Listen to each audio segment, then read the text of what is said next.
Bonjour les amis et bienvenue sur la chaîne Math Pro pour cette nouvelle vidéo consacrée aux équations différentielles d'ordre 1. Dans cette vidéo, nous allons apprendre comment résoudre une équation différentielle d'ordre 1 et nous allons voir un exercice particulier. L'équation différentielle d'ordre 1 se met bien sûr sur la forme AY' plus BY égale f de x. A et B sont des constantes.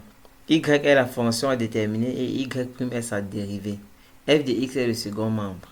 Donc une équation différentielle d'ordre 1 est une équation qui relie une fonction, sa dérivée première et la variable.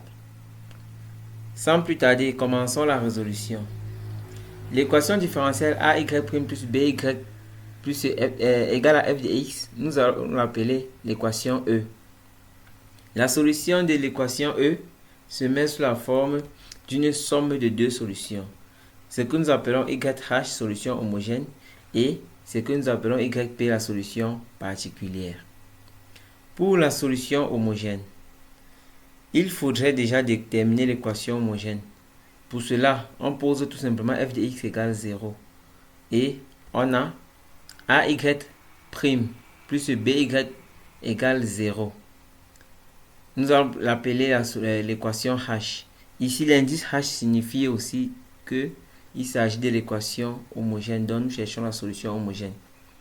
Pour résoudre cette équation, on passe par l'équation caractéristique associée à l'équation homogène que nous appelons R. L'équation caractéristique est donnée par AR plus B égale 0, où A est le coefficient devant Y' et B le coefficient devant Y. À ce niveau, on peut trouver R sous la forme R égale à moins B sur A. Ainsi, la solution homogène se met sous la forme YH de x égale K exponentielle Rx. Donc la difficulté ici ne réside qu'à la détermination de R. Et on pose YH de x égale K exponentielle Rx. Ayant déterminé la solution homogène YH, il nous reste à déterminer la solution particulière YP. Pour cela, ce qu'on doit savoir, c'est que la solution particulière ne dépend que du second membre. C'est-à-dire la forme de la solution particulière dépend de la forme de f de x. Nous allons prendre quelques exemples. Si f de x égale 3, par exemple, alors la solution particulière yp de x va se mettre sous la forme d'une constante en général. Si f de x égale moins 2x plus 1, alors la solution générale yp de x va se mettre sous la forme d'une équation de premier degré, c'est-à-dire ax plus b.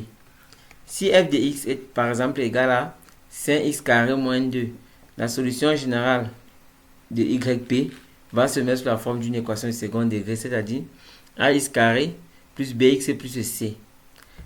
Si f de x égale moins 2x plus 1 exponentielle 5x, c'est-à-dire la combinaison d'une équation d'ordre 1 et de la fonction exponentielle 5x, alors yp de x va se mettre sous la forme ax plus b exponentielle 5x. Le terme 5 ou bien le coefficient d'exponentielle ne change pas. Si f de x est sous la forme circulaire, c'est-à-dire f de x égale à 5 cosinus 7x ou 5 sinus 7x, alors yp de x va aussi se mettre sous la forme circulaire, c'est-à-dire sous la forme a cosinus 7x plus b sinus 7x. Sans plus tarder, passons à notre exemple.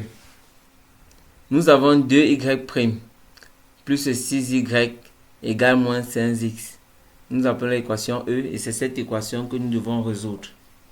Pour cela, nous rappelons que la solution de E se met sous la forme y de x est égal à yh de x plus yp de x, où yh est la solution homogène et yp la solution particulière. Commençons par déterminer la solution homogène. Pour déterminer la solution homogène, nous avons besoin de l'équation homogène donnée par 2y' plus 6y égale 0. Donc, c'est-à-dire en posant le second membre égal 0. Ici, l'indice h, comme j'ai dit tantôt, signale qu'il s'agit de la solution homogène. L'équation caractéristique associée à cette équation homogène est donnée par 2r plus 6 égale 0. On peut donc trouver r égale moins 6 sur 2, c'est-à-dire moins 3. Ainsi, la solution homogène sera puisque YH se met sous la forme K exponentielle Rx, on obtient YH de X est égal à K exponentielle moins 3X. C'est-à-dire on a remplacé R par moins 3 que nous avons trouvé. Nous avons déjà déterminé la solution homogène YH de X. Il nous reste à déterminer la solution particulière YP de X. Pour cela, on pose dans la solution particulière YP de X. Cette solution particulière dépend du second membre. Ici, le second membre est sous la forme d'une équation de premier degré, c'est-à-dire f de x égale moins 5x.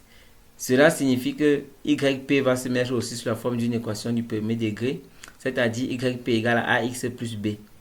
Nous allons donc chercher à déterminer A et B par identification. Puisque YP est égal à AX plus B, la dérivée YP' de x sera égale à A. Et nous savons aussi que YP est la solution particulière, donc YP vérifie notre équation E, c'est-à-dire 2YP' plus 6YP égale moins 5.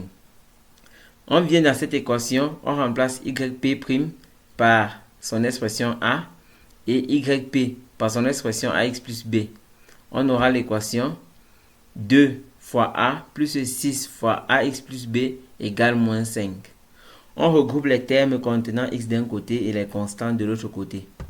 On aura 6AX plus 2A plus 6B égale moins 5.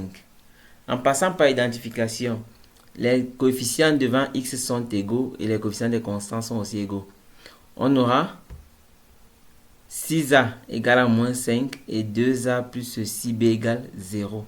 On a donc ce système. En résolvant ce système, on obtient A égale moins 5 sixièmes, B égale 5 sur 18. Ainsi, nous pouvons avoir l'expression de la solution particulière YP de X. On aura YP de X égale à moins 5 sixièmes de X plus 5 sur 18. Nous venons de déterminer la solution homogène YH et la solution particulière YP. La solution générale de l'équation E est la somme de YH et de YP. On obtient finalement Y de X égale K exponentielle moins 3 moins 5 sur 6X plus 5 sur 15. Voici un exercice à faire. Voici quelques exercices à faire. J'espère que vous avez aimé cette vidéo. Pour ceux qui sont nouveaux, je vous prie de vous abonner, de liker, d'activer la cloche de notification. Merci.